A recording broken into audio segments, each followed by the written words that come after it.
Throughout A Song of Ice and Fire, a wide variety of characters go missing without a trace. At the same time, numerous characters with hidden identities enter the story, sometimes with little to no explanation as to why. Because of all this, fans have made a great sport of guessing characters' true identities. There are cases that are pretty much canon, such as Sorella Sand likely being Alaras, and I'm beginning to think that this Robert Strong guy could be somebody familiar, but I'm not really quite sure about that one yet.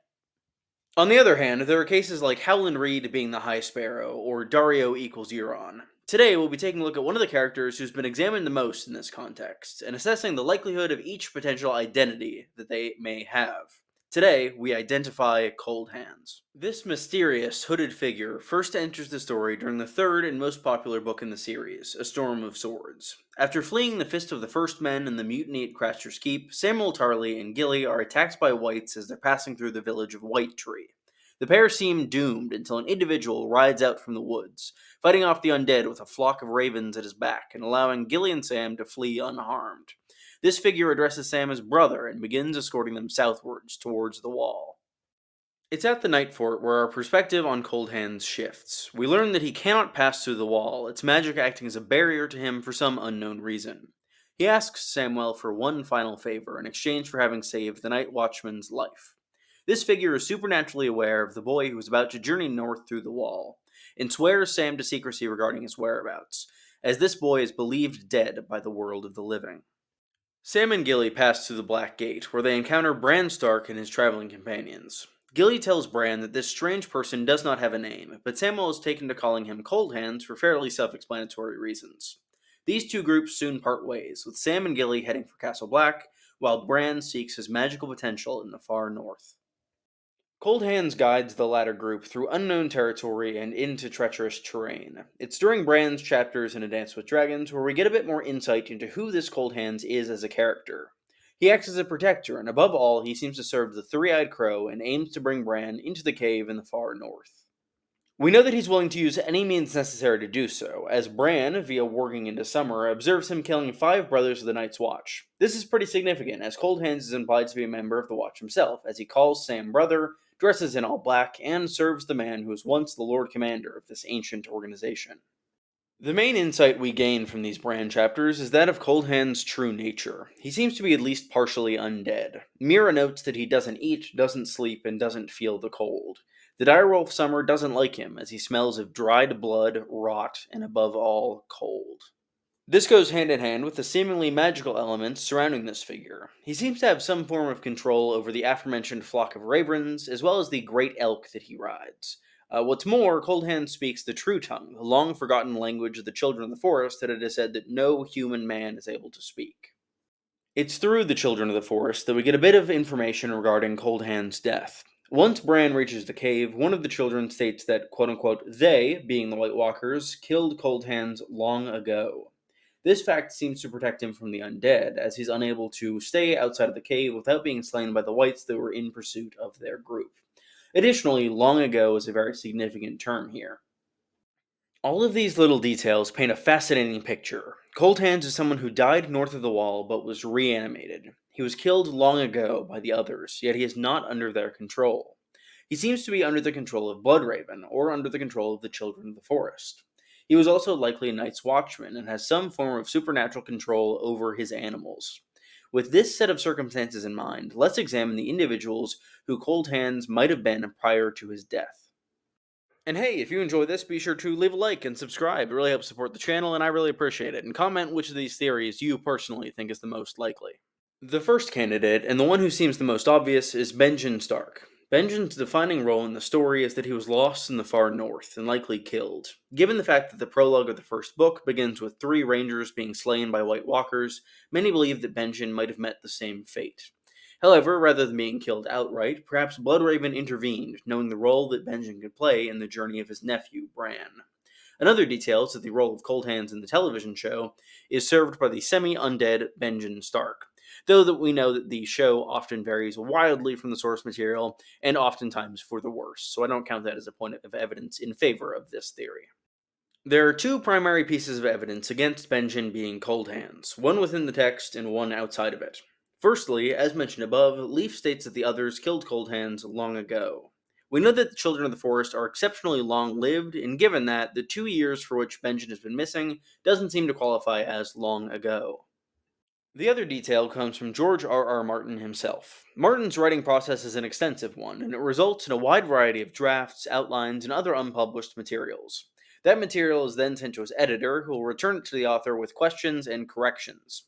Some of those early drafts have wormed their way into the hands of the public via donations to a college library in Texas. It's in these drafts that a clue is hidden. In an early version of Brand's second chapter of A Dance with Dragons, Martin's editor asks, "Is this Benjen? I think it's Benjen." To which our author replies, quite simply, "No," written in red pen and circled. This is pretty much as definitive of an answer as one could get. However, I think there could be a very slim possibility that Coldhands is still Benjen. Perhaps Martin changed his mind later on in the 2 decades since that draft was written, or perhaps he knew that draft would someday be donated and simply didn't want to spoil a future plot point. That said, I still put Coldhands' odds of being mentioned around the 1% mark, if not slightly below that mark. There are also two other potential identities who can be dismissed for similar reasons to Benjen. In the prologue of the first book of the series, A Game of Thrones, we see two brothers of the Night's Watch slain by the others. These individuals are Sir Waymar Royce, a knight from the Vale, and Will. They're in the correct location, and they're slain by the others, and they're members of the Brotherhood, all of which are positive qualities for being Coldhands. However, they still aren't likely candidates due to the relative recency of their demise. Specifically, it seems as though Sir Waymar can be ruled out entirely, as he fully falls into the control of the others by the end of the prologue chapter of A Game of Thrones. Another candidate from this same category is Stonesnake, a skilled ranger and climber who travels with Qhorin Halfhand and Jon Snow during the Great Ranging. He goes missing at some point during a Storm of Swords, which is around when Coldhands appears. However, long ago is again the problem. In this case, long ago would be about 20 minutes ago. Moving away from recent deaths, we arrive at a few candidates that I believe to be much more likely. The first of these ideas is that Coldhands is a member of an organization known as the Raven's Teeth. This organization acted as the personal guard of Brynden Rivers, also called Bloodraven. Brynden essentially ran the realm for the better part of 50 years, working as both Master of Whispers and as Hand of the King. He was known to employ a variety of spies, some human, some animals, under his control. Bloodraven was forced to take the Black early on in the reign of King Aegon V Targaryen, and the Spymaster Mage rode north, along with an undisclosed number of his personal guard, who swore their ancient oaths alongside their master. Sometime later, Bloodraven vanished north of the Wall on a ranging. His whereabouts were unknown for decades and decades, until we discover him once again in A Dance with Dragons. He seems to intend to aid Bran in his magical development, but Bloodraven is unable to leave his cave. He's an old man, and he's physically bound to and entwined with his weirwoods, and he's forced to send messages in dreams, or, when he needs to intervene directly, via Coldhands. The crux of the idea is as follows. Coldhands is one of the members of the Raven's Teeth, still bound to his old master in undeath. That way, his death could be long ago, meaning several decades, while still being recent enough to be directly relevant to a major player in the current story. The main thing I hold against this theory is its vague nature. We're unaware of any specific members of the Raven's Teeth, and thus it's hard to have any definitive proof on it or against it in either direction. What's more, being a mostly forgotten organization from the annals of history seems to limit its impact on the story. That said, I think this is the theory that I find the most likely that we've covered so far. It's also worth noting that some fans believe Coldhands to be Bloodraven himself, but that pretty concretely doesn't seem to be the case. The wizard man in the tree is very clearly Brynden Rivers, even if Brynden Rivers / Bloodraven is not the same as the Three-Eyed Crow, as posed by the Bran is the Three-Eyed Crow theory, or time-traveling Bran theory. We've got three final theories today, each of which has its roots in the stories and myths of the North. The first of these posits that Coldhands is actually the legendary Night's King. No, not the epic and memorable and crucial to the story villain from HBO's Throne of Games, but rather the mythological figure from hundreds of years ago in the Age of Heroes. This individual served as the 13th Lord Commander of the Night's Watch, and during his tenure he broke his vows by falling in love with a wildling woman. This woman was one of the others, and many called her his corpse queen. The pair ruled the Wall from the Night Fort, where it is said the Night's King gave the queen a piece of his soul. During the dark years of his reign, horrific atrocities were committed against the North that are still spoken of to this day. His reign ended when a Stark king joined forces with the king beyond the Wall, and it's said that the Night's King was cast down, and any records of his name were wiped out on account of his sacrifices to the White Walkers. Looking at this story, there are definitely some connections to Coldhands. Both have elements of undeath without being fully tethered to the influence of the White Walkers and still having some seemingly consciousness of their own, or being bound to some other entity at the very least. However, Coldhands was supposedly killed by the others, not by the Starks and the Wildlings. What's more, the Night's King lived so long ago that I doubt any corpse could survive, despite the slow decay of the Whites and the White Walkers. Coldhands is a corpse, yes, but he definitely doesn't seem like a corpse that's been around for thousands and thousands of years. There's also an interesting piece of dialogue in Coldhands' introduction. When Bran asks who he is, Coldhands replies that he is, quote, your monster, Brandon Stark. This has really interesting implications about the Three-Eyed Crow, and could potentially also tie into being the Night's King, who is also quite familiar with a Brandon Stark, and according to Old Nan, might have been a Stark himself. There's also a much funnier option suggested by u/BB Bay on Reddit, which is suggesting that Coldhands is just introducing himself and using his name, that his name is Brandon Stark. It's not your monster, Brandon Stark. It's your monster, Brandon Stark. It's me. The final theory is one that I haven't been aware of for long, but I'm quite a big fan of it. This initially came to my attention via Ashley of Noth in my comment sections last week, and I think it seems quite likely. In the A Song of Ice and Fire books, songs are a crucial part of the story. They're even a part of the series title. One particular refrain that's often sung in the North is that of Brave Danny Flint.